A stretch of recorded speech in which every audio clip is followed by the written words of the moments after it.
Welcome back, everyone, to E Boogie Studios.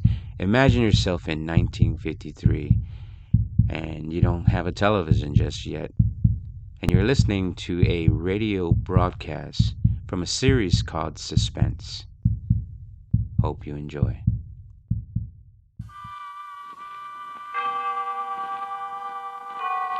Autolite and its 98,000 dealers bring you Mr. Edmund O'Brien in tonight's presentation of Suspense.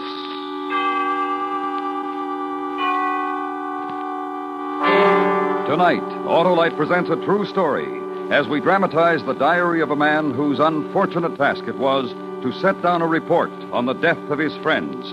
Ordeal in Donner Pass. Our star, Mr. Edmund O'Brien.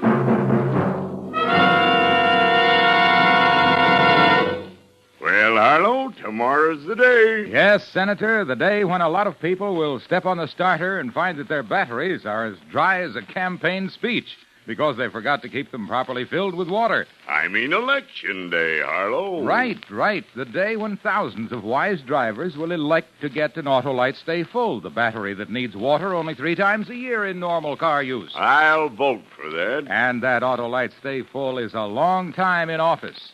Fiberglass retaining mats protect every positive plate to reduce shedding and flaking and give that conscientious candidate longer life, as proved by tests conducted according to accepted life cycle standards. So, friends, after you vote, visit your Autolite battery dealer, the expert on all makes of batteries. To quickly locate him, phone Western Union by number and ask for Operator 25. I'll tell you where to get an Autolite Stay Full, the battery that needs water only 3 times a year in normal car use. And remember, from bumper to tail light, you're always right with Autolite.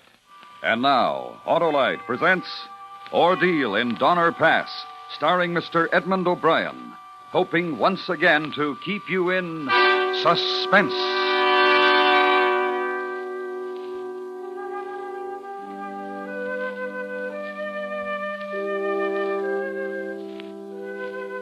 My name is Patrick Breen, and I am a God-fearing man who loves his family and tries to do right by his fellow man. If in the months that followed after we started to take the Hastings shortcut to California, if in those months from November of 1846 to March of 1847, I was selfish, there were men guilty of worse. I'd done what I was able. I'd done what was the most any man could.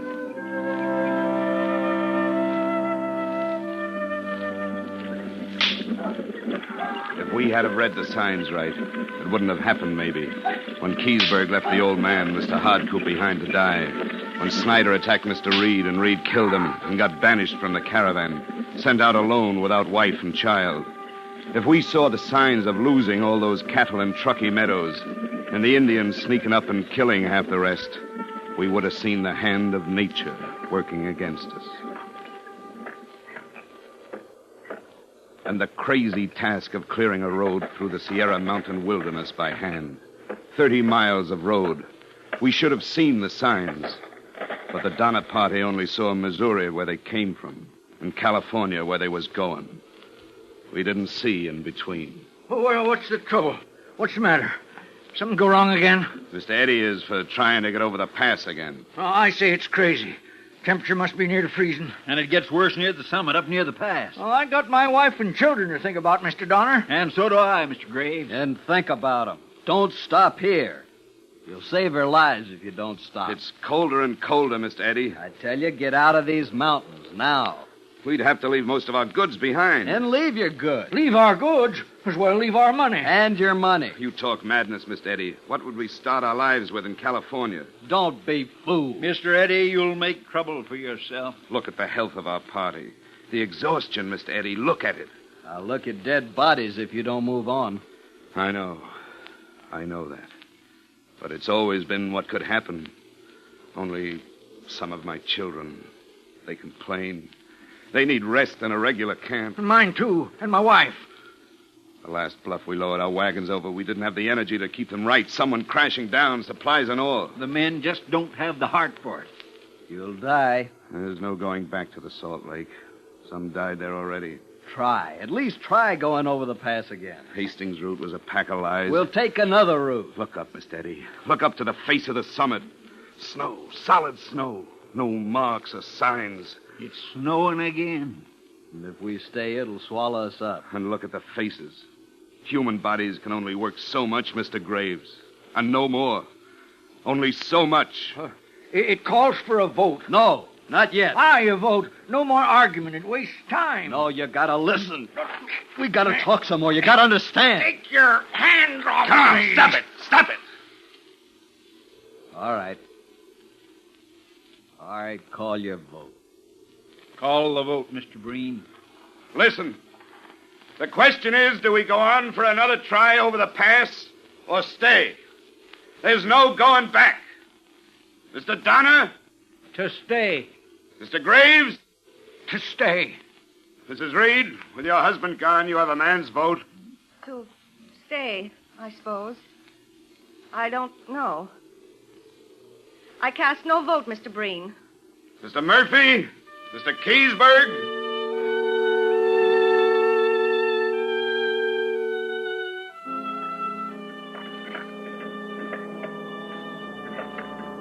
We built 3 houses. One was already standing. The Graves family next to the Reeds. Our family in Keysburg's next door. The Eddie and Murphy families in adjoining cabins. And 5 miles down, the Donners. No windows and 1 door to each cabin. And like sentinels from October 31st, half our slaughtered oxen, dressed and ready, split in half, stood frozen next to our cabins.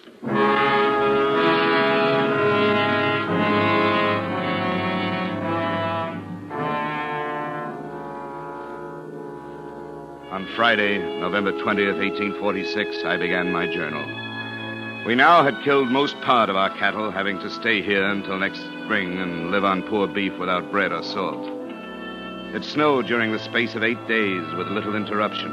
The remainder of time up to this day was clear and pleasant. Freezing at night, the snow had nearly gone from the valleys. Hello! My wife, my children asleep. They could not have attempted the crossing with Mr. Eddie, who started out with 22. My wife thought it better to wait. Hello! We're off! Oh, what is it? It's Mr. Eddie taking a group for another try. Oh, I wonder. It's no time for doubt. Doubt can mean terrible things. Do you think they'll make it? I've no facts to go by.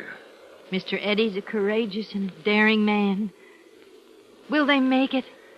It's only a feeling, and it's the only guide we have. Will they make it? I say no.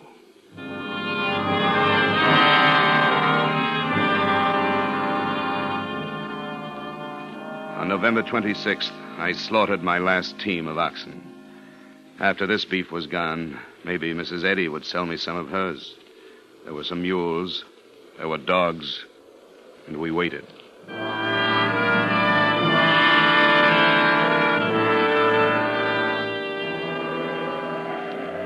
Monday, December 1st, snowing fast, wind west, snow about 4 or 5 feet deep, no drifts.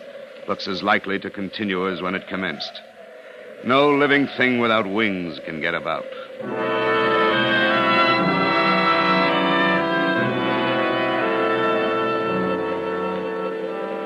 Tuesday, December 2nd, still snowing, wind west, snow now about 5.5 to 6 feet deep. Difficult to get wood, no going from the house, completely closed in.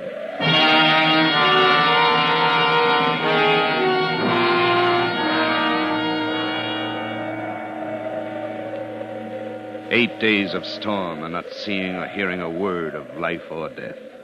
Snowbound, so that even the people in the next cabin were like 1,000 miles away. We couldn't get out to kill the pack animals, and after the 6th day, our ration was barely enough to keep a baby alive. And then the storm stopped. We got to have meat. I'll go out. Slaughter the mules? Aye, the mules. Here. Help me with these boxes. The door is jammed. Step aside now. When I pull back the last hide, snow will fall through.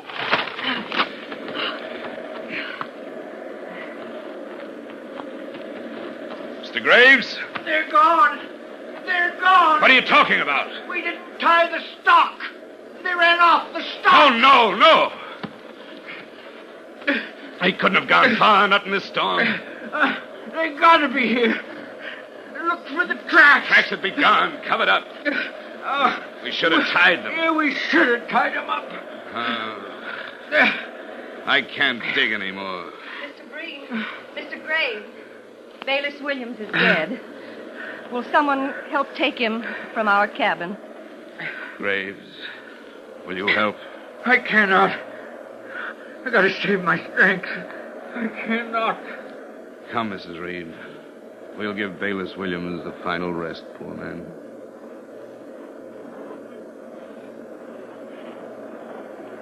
Mr. Breen, have you any ox meat for my children? There's almost none. A little. Just a little for my children. We have children, too, Mrs. Reed. Sorry. It's starting to snow again. I'm sorry. And getting colder. Maybe we should call him Fortunate Mr. Williams.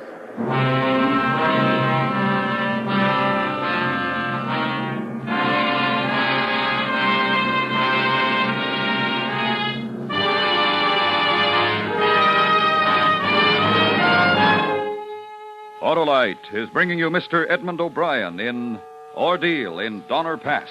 Tonight's presentation in radio's outstanding theater of thrills, Suspense.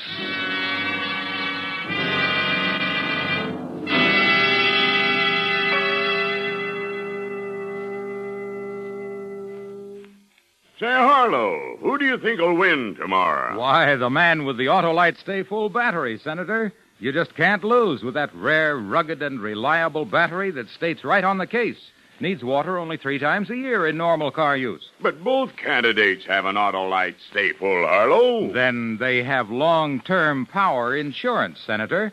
Fiberglass retaining mats protect every positive plate to reduce shedding and flaking and give that Autolite Stay Full longer life, as proved by tests conducted according to accepted life cycle standards. Yes, but who are you voting for, Harlow? Why, for my Autolite battery dealer. He's the expert on all makes of batteries.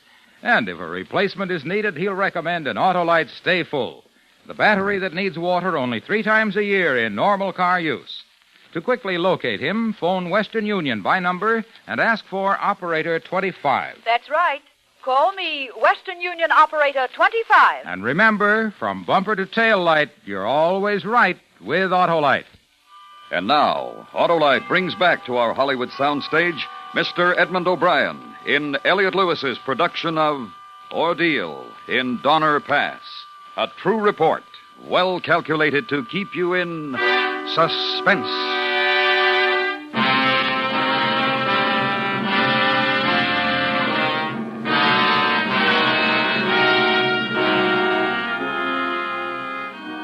Maybe you say it was cruel of me to turn aside, Mrs. Reed. But I had 8 mouths to feed. She only had 5. Figuring life and death in numbers. What else could we do?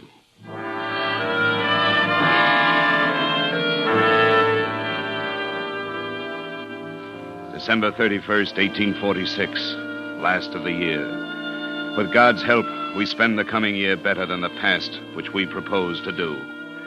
Berger died. Reinhardt also. If only Almighty God will deliver us from our terrible situation, which is our prayer. Amen. Morning. Cloudy again. Wind east by south for 3 days, past freezing hard every night. Looks like another snowstorm. Snowstorms are awful to us. Snow is so deep now. So very cold. Some of the children too weak to get from bed. Nothing but hides and the children's starving dog.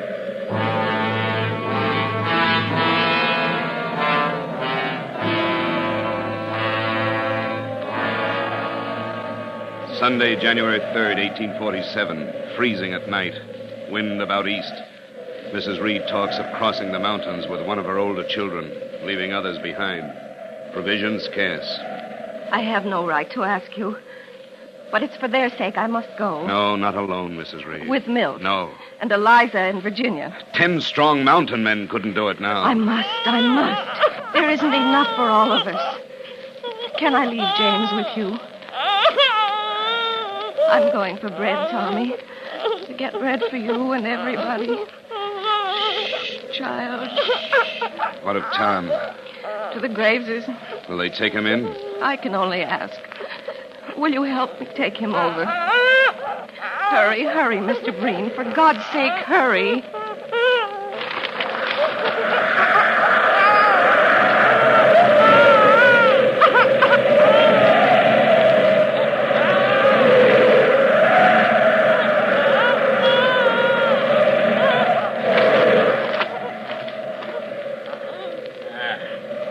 You come seeking help, Mrs. Reed?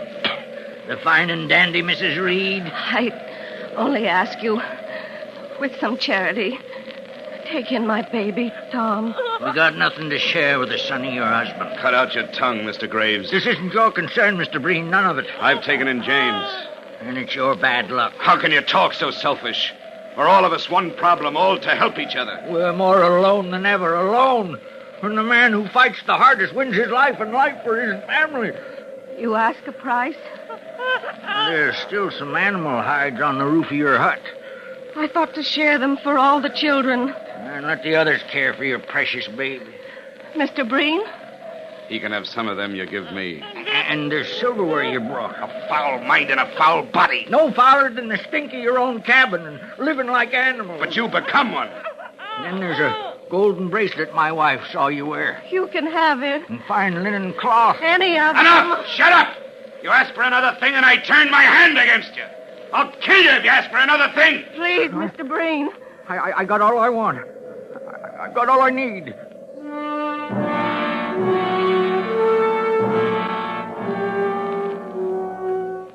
Monday, January 4th, Mrs. Reed, Milt, Virginia, and Eliza started about a half hour ago with the prospect of crossing the mountain. May our God of mercy help them. It was difficult for Mrs. Reed to get away from the other children.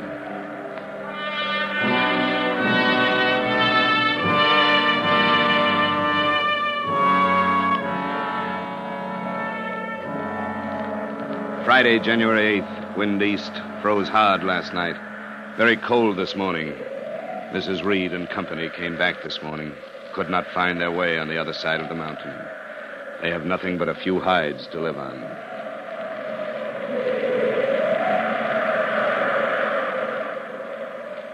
From January 10th to the 14th, it snowed without stop. Difficult to get wood even after the storm broke. There is little energy for much but sitting.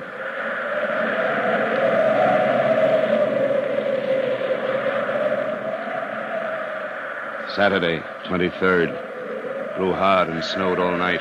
The worst storm we experienced this winter. The sun came out a while. No sign of any game. No birds. No Indians. Even they leave us to our fate. January 31st. Landrum Murphy died. The sun don't shine out brilliant this morning, and it froze pretty hard last night.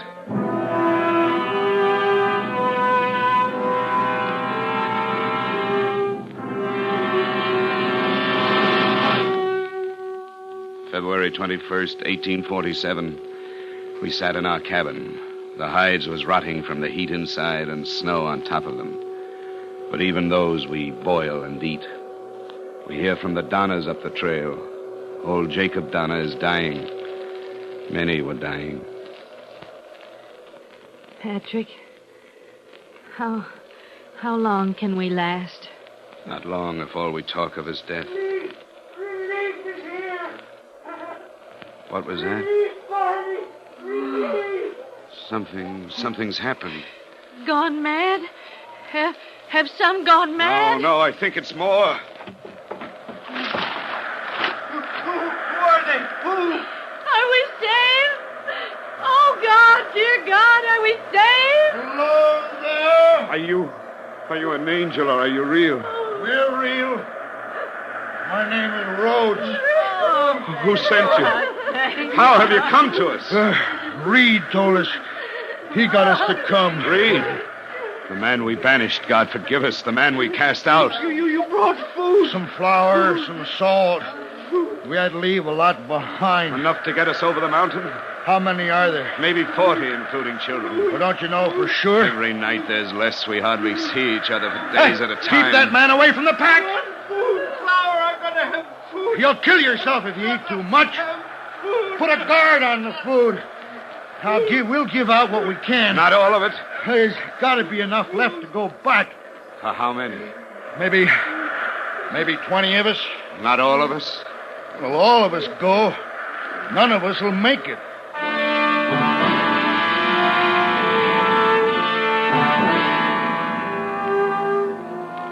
24 went with the brave 7 men. We were left with no more food than we had when they came. And those who were left moved into only 2 cabins. We lived like animals then. We was little more.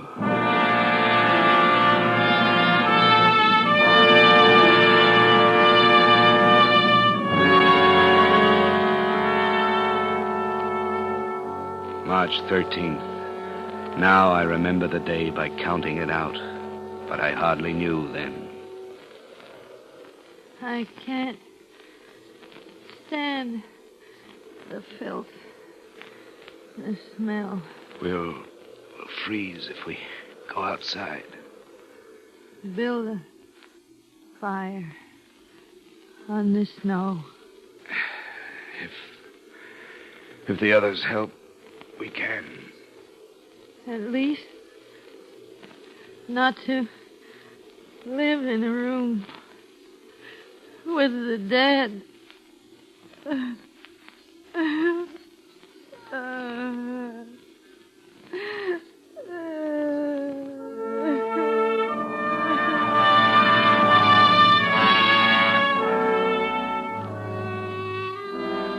We come from built-up country and cities. We didn't know that to build a fire on snow, you got to cross tree trunks and put the fire on them. We built it on snow, and it cut a well into the snow. We all moved down to it, like a cave.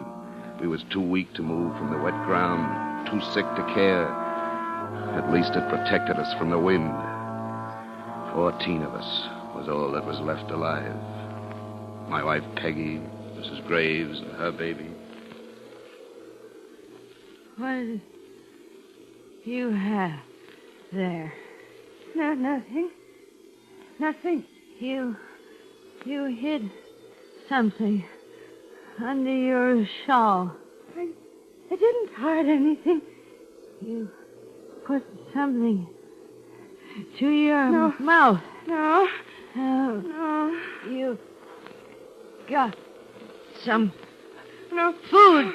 You've been holding out some food. Go back, Peggy. Leave her be. I won't. Under her shawl. No, stop now. Give it back. Give it. Give me. My baby. It's only a bleached out bone, Peggy. She ate all that was on it. She ate. Don't, Mrs. Graves, don't. She held out. It was only an empty bone. Been boiled over and over. Held out. An empty bone. Held out. Empty.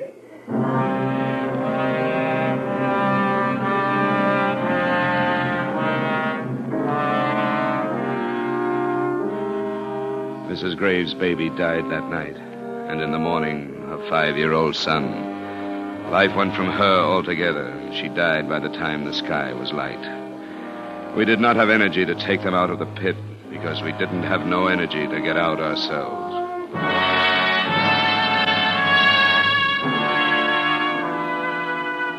There was 11 left. Close to 90 started. Half died. And on the 6th day, in that cave of snow in the ground, sitting like animals in the mud, not caring or even hearing. I can't pray. Don't No. say that. Anybody I can't even remember Call again. my prayers. Hello! Anybody here? They come back. Call. I got to call them. Help. We're here. Help. Go up to them. I can't move. Help. They'll go and not hear us. They'll go. We'll die down here. Maybe if we all try to shout to them. Come on. Help!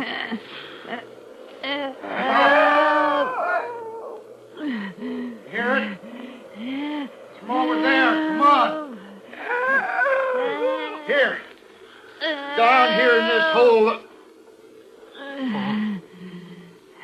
Oh, no.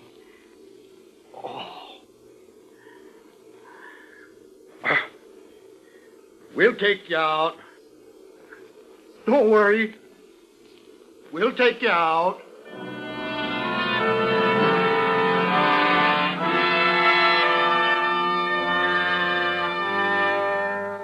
We lived in that place 5 months. We left the camp. We will never forget. Some of us was selfish. We will never forget that no matter what we done that was wrong, a lot of us tried to be decent. I done what I was able. I done what was the most any man could. April 1847.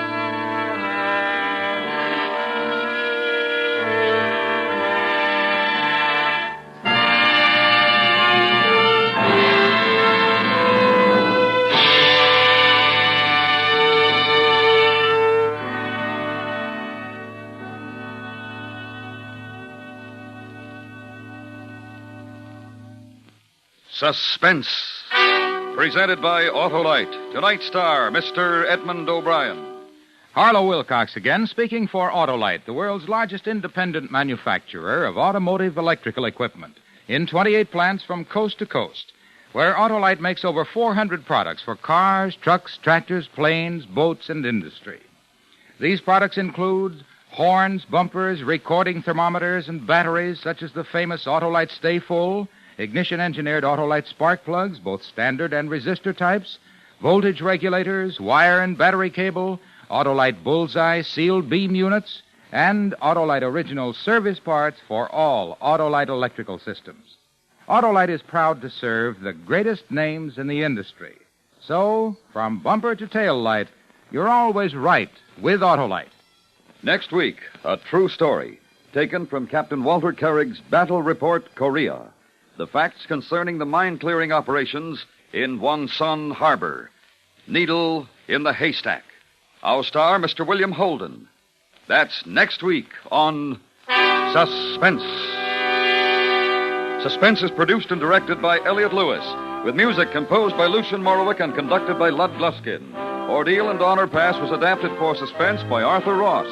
Featured in tonight's cast were Paula Winslow, Mary Lansing, Charlotte Lawrence, John Daner, Joseph Kearns, Harry Bartell, and Parley Bear. Edmund O'Brien may soon be seen in The Bigamist, co-starring Joan Fontaine and Ida Lupino. And remember, next week, Mr. William Holden in Needle in the Haystack. You can buy Autolite Stay Full batteries, Autolite standard or resistor type spark plugs, and Autolite original service parts at your neighborhood Autolite dealers. Switch to Autolite. Good night. This is the CBS Radio Network.